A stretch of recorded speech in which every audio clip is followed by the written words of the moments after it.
264টি মামলা এখন পর্যন্ত রুজু করা হয়েছে। 2850 জনের মতো আমরা নাশকতাকারীকে গ্রেপ্তার করেছি। গত কয়েকদিনে আপনারা দেখেছেন যে গত কয়েকদিনে ঢাকা শহরে যেই নাশকতামূলক যেই কর্মকাণ্ডগুলো সংঘটিত হয়েছে এবং দুঃখজনকভাবে কিছু প্রাণহানিও ঘটনা ঘটেছে।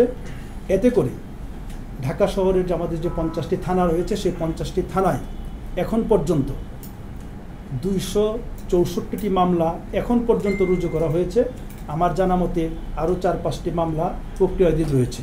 তো এখন পর্যন্ত 264টি, এটি আরও 4-5টা মামলা বাড়তে পারে কিছুক্ষণের মধ্যে হয়তোবা।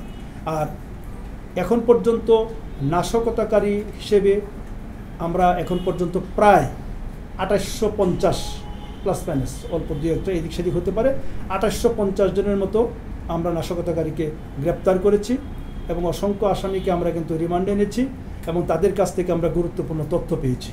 সেই তথ্যগুলি আমরা যাচাই বাছাই করে দেখছি, আমরা ক্রস চেক করছি এবং সেইগুলির ভিত্তিতে আমাদের যে পরবর্তী যে অভিযান, আপনারা জানেন যে আমাদের বিভিন্ন ধরনের অভিযান, কিছুটা হচ্ছে ব্লক রেড, কিছুটা আলাদাভাবে আমরা আমাদের যে অভিযান টার্গেট বেসড অভিযান আমরা পরিচালনা করছি এবং এই তথ্যগুলি আমরা এই নাশকতাকারী যারা আমাদের কাছে রিমান্ডে রয়েছে তাদের কাছ থেকে আমরা পেয়েছি।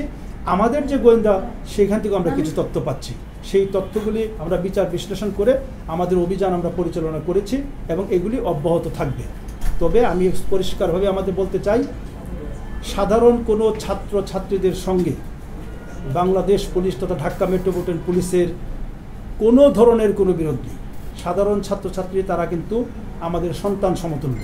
তো সাধারণ ছাত্রছাত্রীরা, আমরা ঢাকা মেট্রোপলিটন পুলিশ সাধারণ ছাত্রছাত্রীদের ব্যাপারে অত্যন্ত সংবেদনশীল, তারা একেবারে আমাদের সন্তান সমতুল্য।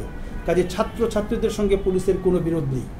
আমাদের টার্গেট হচ্ছে যারা নাশকতাকারী, যারা মেট্রো রেলে আগুন দিয়েছে, যারা সেতু ভবনে আগুন দিয়েছে, এই ধরনের যারা নাশকতা করেছে, টোল প্লাজায় আগুন দিয়েছে, বিভিন্ন জায়গায় আগুন দিয়েছে, গাড়ি পুড়িয়েছে, আমাদের শত্রু হচ্ছে সেই জামাত শিবির চক্র যারা এবং বিএনপির যারা সন্ত্রাসী। আমরা তাদেরকে ধরার জন্য, যারা একেবারে ভিডিও দেখে দেখে ফুটেজ দেখে দেখে আমরা তাদেরকে ধরার জন্য আমরা প্রাণপণে কাজ করে যাচ্ছি।